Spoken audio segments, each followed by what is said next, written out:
Okay folks, so for this tutorial I'm going to modify a particle system for Chillrend, Glass Sword, and Skyrim. I'm not going to be going into Portal 2 like I usually be doing, because that's kind of fading out.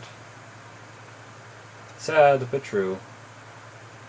Anyways, I'm going to change the... If you're familiar with Skyrim, you'll know, and you've had Chillrend, you'll know what it is. For people who don't, Chillrend is a unique weapon you can get in the game that emanates a cold particle field, cold particle system that you can visually see in game. And when you use the weapon, you strike people, it makes them really cold, it inflicts frost damage, all that fun stuff that you come to expect from a RPG with this magic system.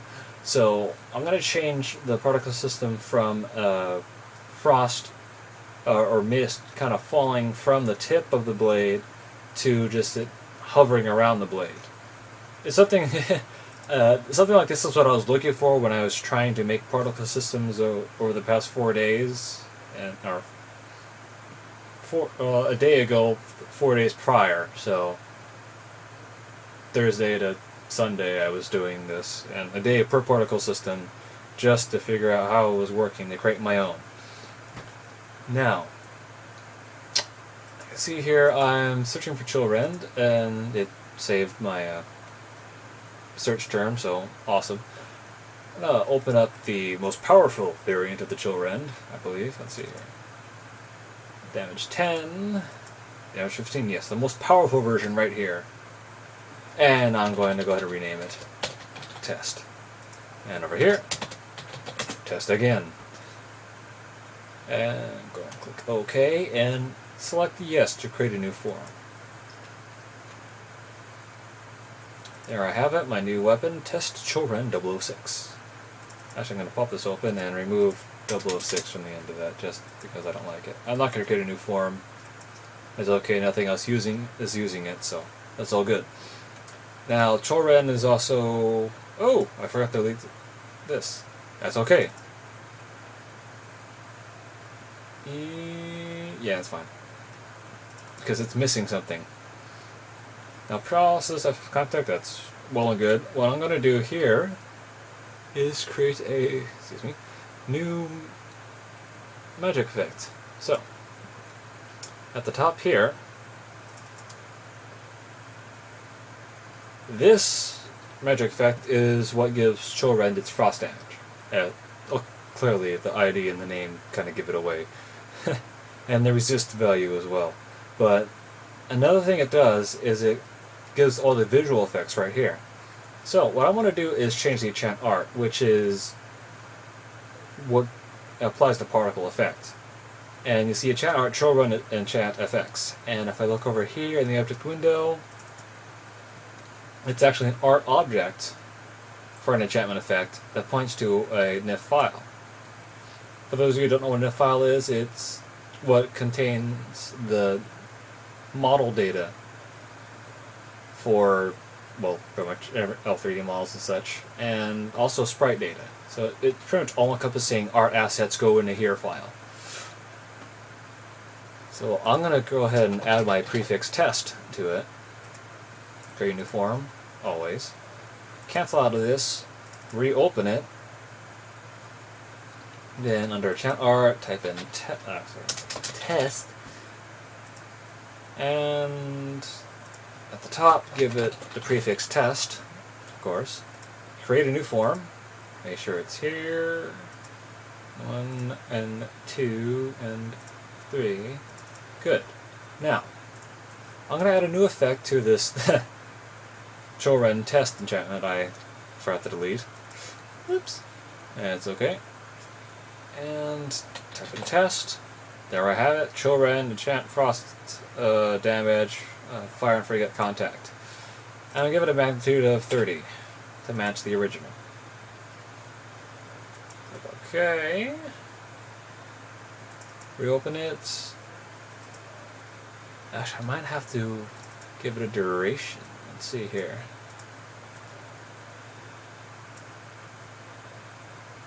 I'm a little concerned right now because depending on the order of, and magnitude of the effects in here, that may change what effects do show up. So I can make all the changes, do it right, and when I get in there you won't see anything other than the original effect because paralysis is overriding frost damage. Usually it's the magnitude that'll determine which effect is dominant, but lately that hasn't been the case. So just to cover my bases, I'm going to go ahead and delete this one. That way there's only the one. And I don't have to worry about it.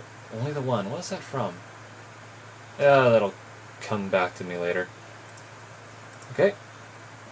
So, now, open up the test weapon that we made. Let's see here. Test Chillrend. I'm going to change the enchantment on it, or the enchanting, to, what do I name it? Test... Nope. Chillrend, enchant weapon, Chillrend... Test. There it is. Good.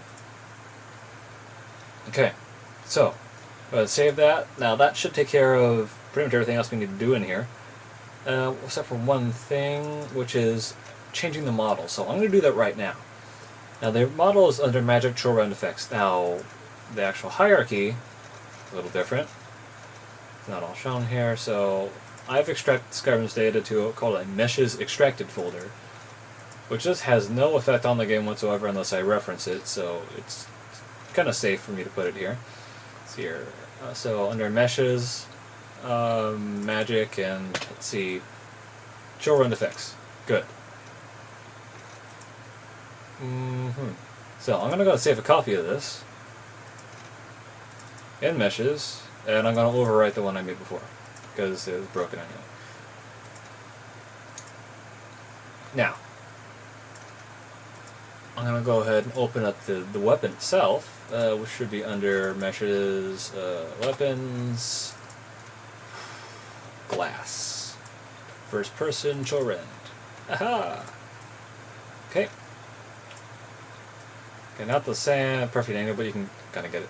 So, in test Chillrend effects, the effect itself, the particles that you see, are defined here. Magic Ice Wisps.dds, which looks like this. Whose alpha looks like this. So a 4-frame sprite sheet, 1, 2, 3, and 4. This is from the torches, so you have an 8-frame sprite sheet. This is important if you want to change the size of your sprite sheet, because if you do change the size of your sprite sheet, you have to go into the sys data for the particle system and change the number of subtexture UV offsets, or offset UVs. In our case it's 4, in the torch it's 8.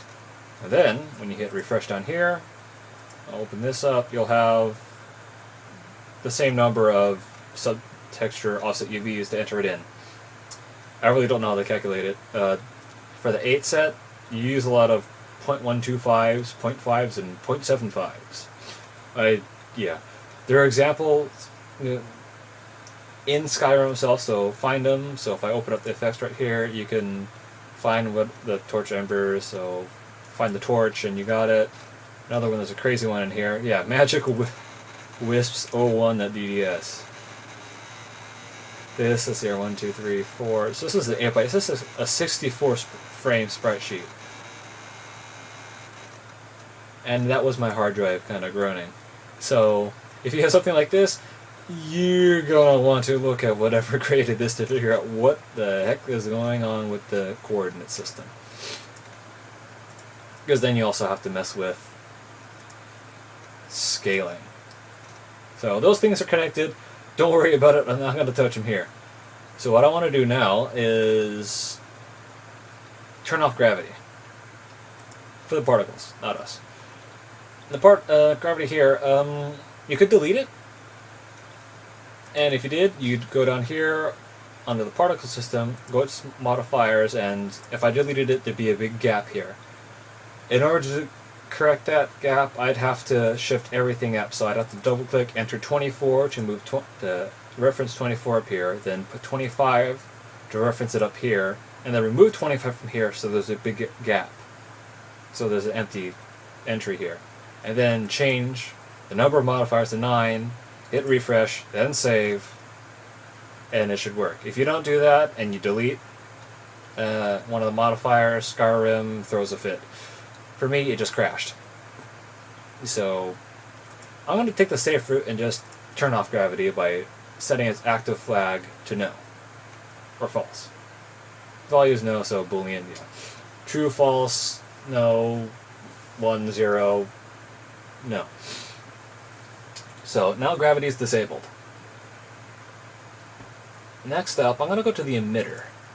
Now, I really wish they had a little 3D model to show the volume that the width, height, and depth define, but they don't. So, just for the heck of it, I'm going to go all Sherlock Holmes on you. Not really. But the blade here is weapons are oriented along the y-axis. So there it is on the green. So that's clearly the longest point, so that would be the height. The width is probably the x-axis, because if I orient the weapon up here, it is a lot bigger than if I oriented it like this. So I'm going to assume then that we have height along the green, width along the red, and depth along the blue. So x is width, height is y, depth is z. So what I want to do is change this box emitter to emit from a line. So a line within the origin, or running through the middle of the blade, instead of a volume around the blade. So to do this, I'm just going to set the width and the depth to 0. Simple as that. That effectively turns this from a box emitter to a line emitter. I don't think a line emitter exists, actually, so this is probably the only way to do it. You can put it all down to 0, and you have a point emitter. You could do it with sphere emitters as well, and they pretty much do the same thing at that point. Might have some slightly different options in there, but let's not worry about that right now. So with those two changes, disabling gravity and turning off width and depth, or erasing width and depth, I'm going to go ahead and save this. And now, load up the creation kit and change Chillrend, the test Chillrend effect art object to point to that. Right here. Hit OK. Hit save. Now I'm going to reopen up the weapon just to make sure I have the name. Test Chillrend. Okay. Now I'm not going to start out script extended just yet. I need to set up the launcher. Upload to the Steam cloud Steam. I started this tutorial earlier, but by the time I got to starting up Skyrim, I went straight to the SCSI, the startup, and that didn't show up because my mod was not enabled. So when I tried to enable it, it came up and said, "Oh, new content system. I need a transfer." When the game obviously ran perfectly fine without it. So it took all of 30 seconds to do it, and at that point I figured I might as well charge things and start from scratch. So right now I have no idea what is downloading. Alright, never mind. It's synchronizing. Oh gosh. That means it's going to be synchronizing approximately 500 megabytes of save data, because it's bloated. Okay, 15 megabytes. Close enough. So under data files, this is actually a rather important step too. Go ahead and find your mod. So in my case, I called mine test mod. It says it here. So go ahead and check that. Hit OK. And I'm just going to exit out. Everything's been updated because of the new Steam update that adds big picture mode. Also silently added a download all mods while you're not looking function. So you don't have to launch the launcher to download updates for your mod. They just download. Yeah, I don't quite like that feature, but not much I can do about it. Now, I'm going to go ahead and start Skyrim, script extended this time, using the SCSI loader, skse, not scsi. Those are two different things. One's a script extender, one is another way to connect hard drives and other drives to your computer. Think of it as the counterpart to IDE, Integrated Drive Electronics, or SATA, sort of, or PATA SATA IDE, SCSI, yeah. Go ahead and load a game. If I remember correctly, my character should be standing over a bridge, or on a bridge, looking out, wielding Bosrath Kata and the Dragon Bane sword. Bosrath Kata, the dagger. The comically sized dagger from Dragon Age 2. I say comically sized because in a moment you'll see why. The thing is freaking bigger than my head. It's huge. Anyways, help, and what I want to search for is Chillrend.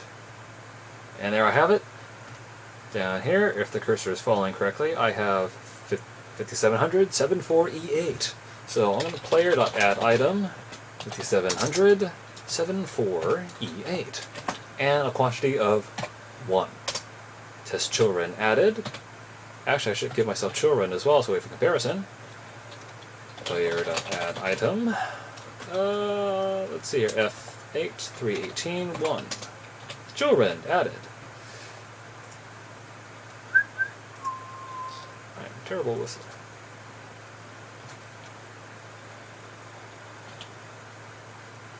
So, if you can tell, on the left side is the original Chillrend. On the right side is our modified Chillrend. On the left side, we have it kind of going down off the weapon, falling gravity. On the right side, not so much. Now, if this is not very apparent to you, I'm going to go ahead and modify it just a little more. And I'm actually going to save. New save. That's okay. And if you ever want to get out of Skyrim quick, open up the console and hit Q, Q, Q, then hit enter. That quits you out immediately. So, I don't have to go into the creation kit anymore to do anything about this. So, I'm going to close the creation kit. There we go. And in the test effects, let's see what time, how much time am I at? I'm at 21 minutes and, well, almost 22 minutes. Awesome. So, what I'm going to do then is change the, I'm going to change the color. Color?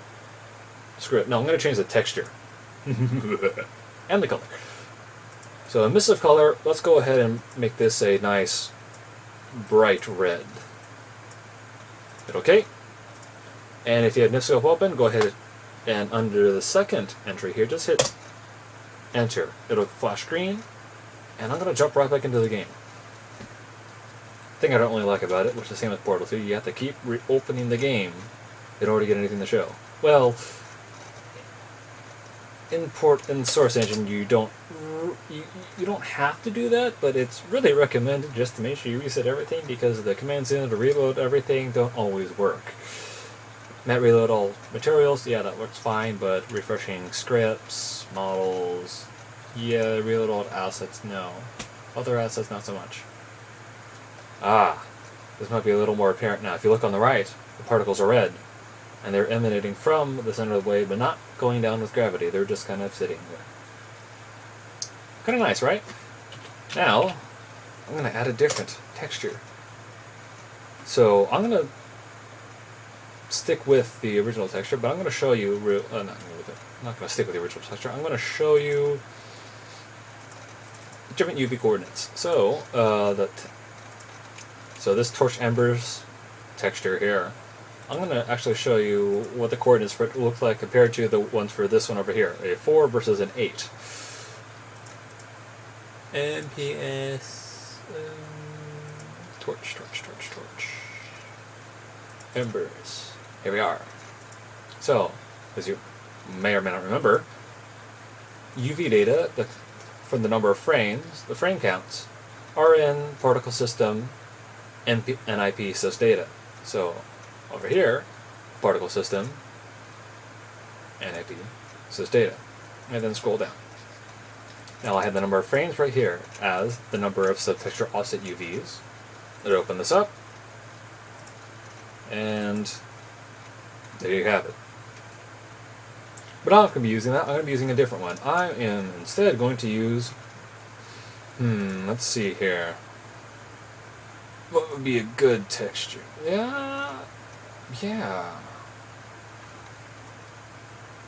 Candle flame, yes. This is going to look really ridiculous. But it'll get the point across. So, under the BS effect shader property, BS, I don't know what that stands for, I think it's Bethesda, not Bull. So, go ahead and paste the new name in here. Go ahead and save it again, or you can click Save As, then choose it again. Or you can go File, okay, so save as. So, the save function in the scope, you go up here where it was last saved after you create a new file, or load a file, hit enter, flash a screen, you're good to go. And go ahead and start up Skyrim again.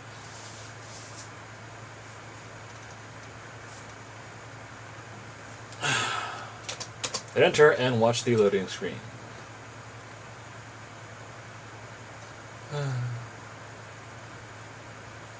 Kind of wish I can get my weapons to look like I went to the Skyrim, but I think I need a whole lot of custom scratches to do it. Aha! This should be a lot more apparent. This is what changed. I'm going to go and zoom out and enter Team Fortress Classic. No, toggle fly cam. So now we have the red of our modified particle system and the original one in my left hand. So that's kind of how they change. You can modify them and change how they work. Kind of fun. What I'm going to do now, let's see here, what can I do now? Change the color modifier. Yeah, let's change the color modifier. I'm going to give this green. Yes, green. Let's see what this does. I chose green because it is a contrasting color to red. Red and green, blue and orange, black and white, contrasting colors. If you're curious about this, look up color theory and the color wheel. Pretty much anything directly across from it is, yeah. So I'm trying to go for something more visible, and it's nighttime in the game, so it should help. Should.